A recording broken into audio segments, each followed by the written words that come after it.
So, kids, inflation. Imagine you have a balloon, and you keep blowing it up bigger and bigger. Just like the balloon grows as you blow more air into it, prices for things we buy, like food, clothes, and toys, get bigger over time. When the prices for things we buy increase, it means that the money in your pocket, or in your piggy bank, doesn't buy as much as it used to. Imagine you have $10, and you wanted to buy a toy that costs that much, but next month the toy costs $11. So with your $10 you can't buy that toy anymore.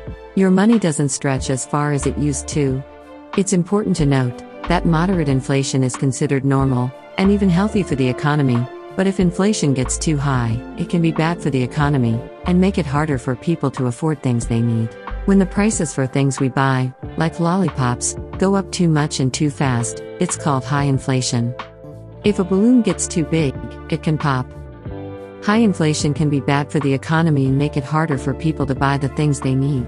There are different ways to fix high inflation. Just like when a balloon is too big, you can let some of the air out.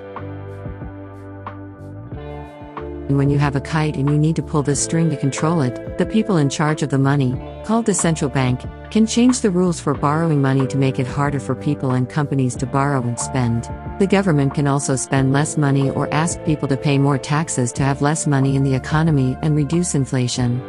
It's important to keep in mind that fixing high inflation can be difficult, and it might not be easy to find the perfect solution.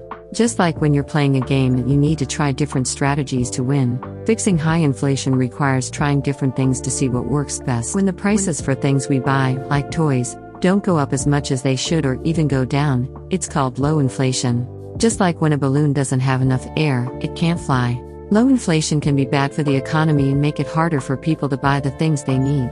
Here are a few ways low inflation can be bad. When you don't have enough money to buy a toy you want, businesses don't have enough money to invest in new things and they might not make as many new toys or clothes, and that means less jobs for people.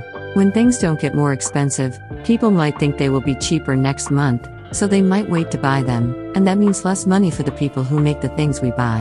When prices don't go up as much as they should, it can be hard for people who borrowed money to pay it back, because they have to pay back more money than they borrowed. The people who control the money, called the central bank, might have a hard time making the economy work well, because they use inflation to help them make decisions.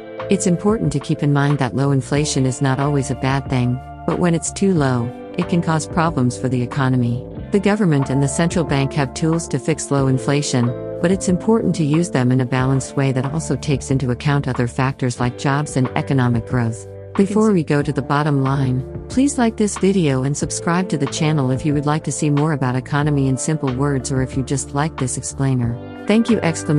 So, inflation is a measure of the rate at which prices for goods and services are rising, and it can have a significant impact on the economy. A moderate rate of inflation, generally considered to be between 2% and 3%, is considered normal and healthy for the economy. However, inflation that is too high or too low can be harmful. When inflation is too high, it can erode the purchasing power of consumers, lead to uncertainty and instability, and make it harder for people to afford things they need. In this case, actions such as raising interest rates, decreasing government spending, and implementing price controls can be taken to bring high inflation under control. On the other hand, when inflation is too low, it can lead to deflation, which is a general decline in prices and wages, lack of economic growth, discourage consumer spending, and make it more difficult for central banks to stabilize the economy. It's important to keep in mind that each country has its own specific economic conditions, and what works for one country may not work for another, and also, fighting inflation or deflation can have some costs such as higher unemployment and lower economic growth, so it's important to balance the trade-offs and find the right solution that fits the country's specific situation. Like you get used to here in the end, that's all folks.